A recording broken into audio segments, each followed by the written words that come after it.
7:48 a.m. Parents are gone to work. He should be here in 12 minutes. Floorboards creak as she takes a 17th tour of her house. Her phone sounds. It's Maxine. Is he there yet? The text reads. She responds no as she mentally reviews her experienced friend's How to Be Sexy guide for the 47th time.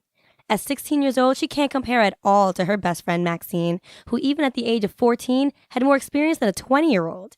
Maxine wasn't selfish, though. She was excited for her more innocent friend to become a woman. Everything has to be perfect, Maxine agrees. Skipping school has got her nervous enough, though. How many times has she skipped school before? Nope, never. Add that to the list of firsts for today, too. She recalls sending the email. It's already there. My daughter will be out of school today for she is very sick. She'll return tomorrow. Signed, Lillian Vargas. Her thoughts fly to her parents. They'd kill me if they found out. Maxine says a man likes a clean room. Did you make your bed? How does your room look?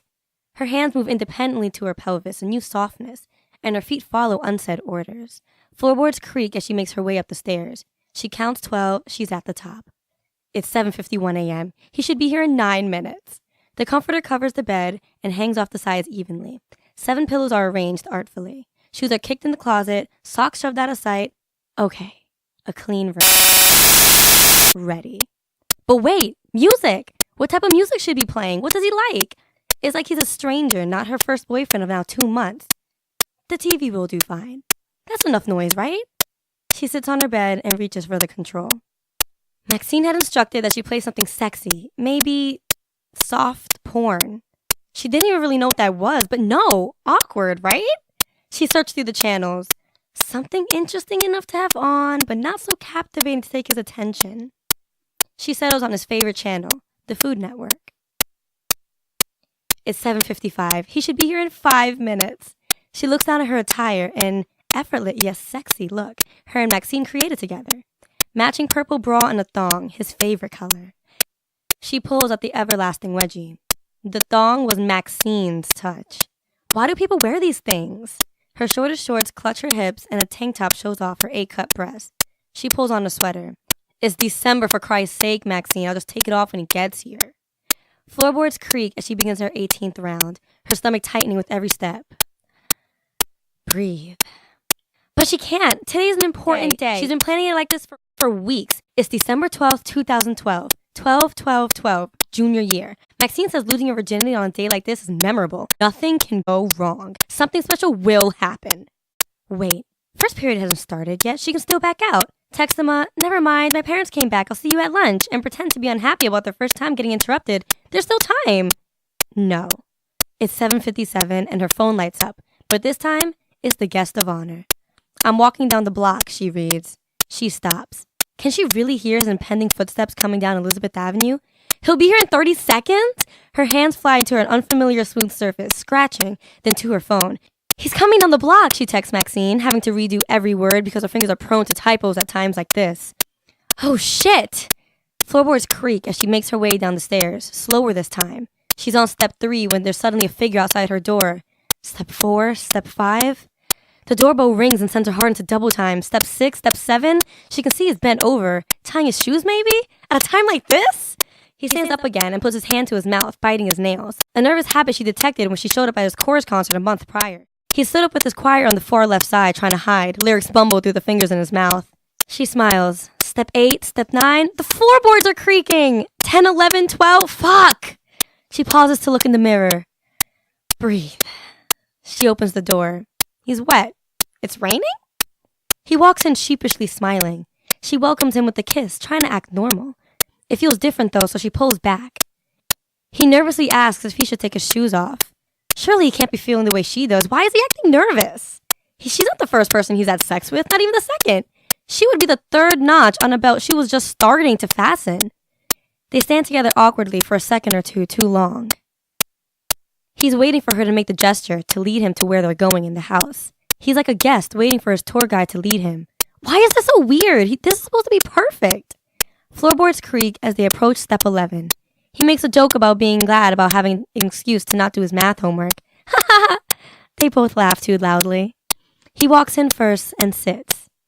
He makes a 16-year-old boy dent in the comforter. She notices. Floorboards creak as she makes her way around the bed to sit next to him, to make an imprint of her own. She sees that he visibly relaxes when he notices the cooking channel playing in front of them.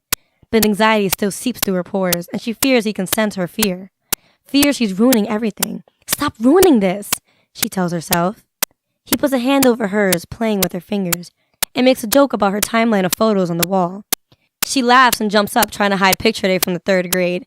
Yo, you got no teeth! He laughs loudly, trying to take a picture of it for blackmail on his phone. They're play fighting now. What do I do now? Straddle him. With relief, she recalls step 2 of Maxine's how-to. She's on top of him, a new view for her. Her thighs have never felt the feeling of a body between them. Someone else's body. He kisses her and lingers. Lean into him, lay him down. She recalls step 3, but suddenly starts to tremble. Too sexy!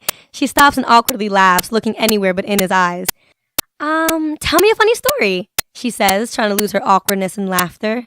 She hopes that as he talks, she can gather time to think more clearly about Maxine's instructions. He pauses, then says, okay, but you can't tell anyone about this. He proceeds to tell her about a time he was playing video games with his 2 best friends when suddenly they started to fight, something about one of them cheating. He found himself trying to break it up, and the next thing he knew, one of his friends pushed the other into him. Their lips touched accidentally, he confesses. She laughs. I tell you to tell me a funny story and you decide to tell me about the time you kissed Aaron? She's laughing loudly. Now she has her own blackmail. I'm telling everyone, she squeals. They play fight again. The trembling is gone now, and determination sets back in.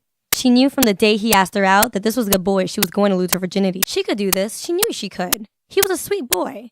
After all, he was willing to overlook the glasses and braces and the fact that she always came attached at the hip to her best friend.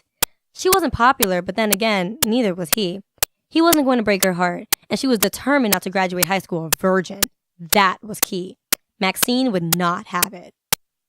He kisses her again, and she lays him back, like the instructions she was given said to.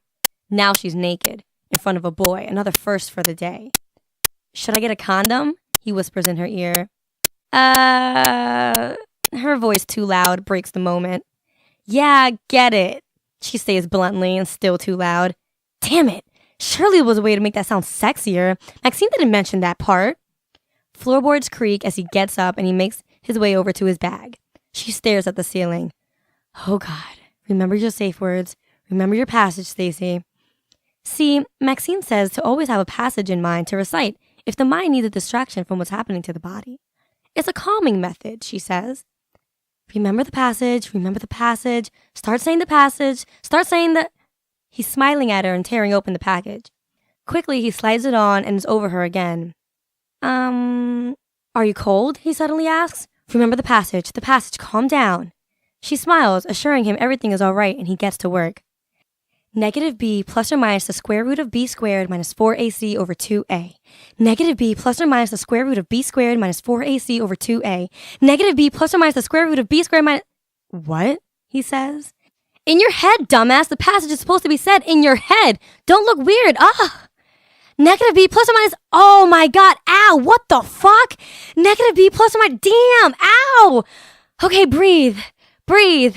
Negative b... Oh my God. Why am I doing this? Is this sex? Is he in? Oh my God. This is horrible. Negative b plus or minus the square root of fuck.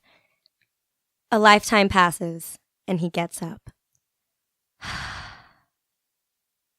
It's 8:42 a.m. and she's grown 5 years older. She stays on her back and checks the time. We can make it back before second period. Should I apologize? That was difficult. She does as such, and he reassures her that there's nothing to say sorry for. He zips up his pants and he smiles at her. It's genuine. He puts out his hand in an attempt to help her off the bed. They dress, and they make their way down the steps, floorboards creaking, with their fingers interlocking. They march up Elizabeth Avenue with a newfound pride, a weight in her legs she's beaming about. She's already recalling the last 42 minutes in her head, so she doesn't forget to report any of it to Maxine. He walks through the front door of Teaneck High School with her in tow behind him. I gotta go, he says with a boyish smile. See you at lunch? Yes, you will. She smiles and kisses him goodbye. Then quickly, she darts off to find her best friend.